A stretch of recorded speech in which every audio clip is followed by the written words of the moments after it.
একজন ভাইয়া জিজ্ঞাসা করছে, is there any difference between the British Council and IDP exam saunters?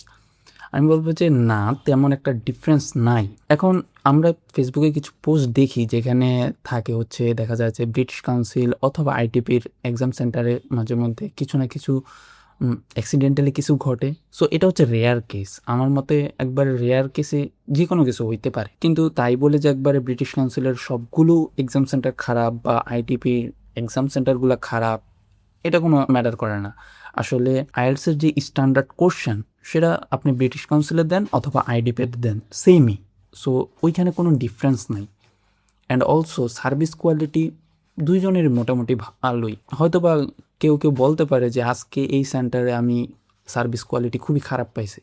So আপনি ট্রাই করবেন যে ওই সেন্টারগুলো একটু অ্যাভয়েড করার। ঢাকাতে যদি থাকেন বা চিটাগাংয়েও থাকতে পারেন, ওইখানে ভালো ভালো কিছু সেন্টার আছে। আপনি যে রিভিউসও দেখবেন অ্যান্ড অলসো আপনার আশেপাশে আপনার বন্ধু বান্ধব কেউ যদি দিয়ে থাকে ওদের থেকে হচ্ছে আপনি গাইড বা অ্যাডভাইস নিতে পারেন যে কেমন হয়েছে, কেমন ছিল service quality, etcetera etcetera. Other than that আপনি যদি ভিজিট করেন এবং সবকিছু একটু দেখেন যে ইকুইপমেন্টগুলো ঠিক আছে কিনা। এখন যে আমাদের হচ্ছে কম্পিউটার বেসড আইএলটিএস এক্সাম দিতে হয়, সো আপনি হেডফোনটা দেখবেন, কিবোর্ড, মাউস অ্যান্ড মনিটরগুলো দেখবেন। যদি সবকিছু আপনার কাছে ঠিকঠাক লাগে, ভালো মনে হয়, তাহলে ওকে। এর বেশি আসলে কেউই খারাপ সার্ভিস দিতে চায় না। সো আপনি এনশিওর থাকতে পারেন যে সার্ভিস তারা ভালোটাই দিতে চেষ্টা করবে, বাট অ্যাক্সিডেন্টালি মাঝে মধ্যে কিছু এক্সাম সেন্টারে আমরা দেখি যে অনাকাঙ্ক্ষিত কিছু ঘটে যায়। সো ওইটা নিয়ে একবারে যে ব্রিটিশ কাউন্সিলের সবগুলো এক্সাম সেন্টার খারাপ অথবা আইডিপি সবগুলো সেন্টার খারাপ তেমন কোনো কারণ নেই।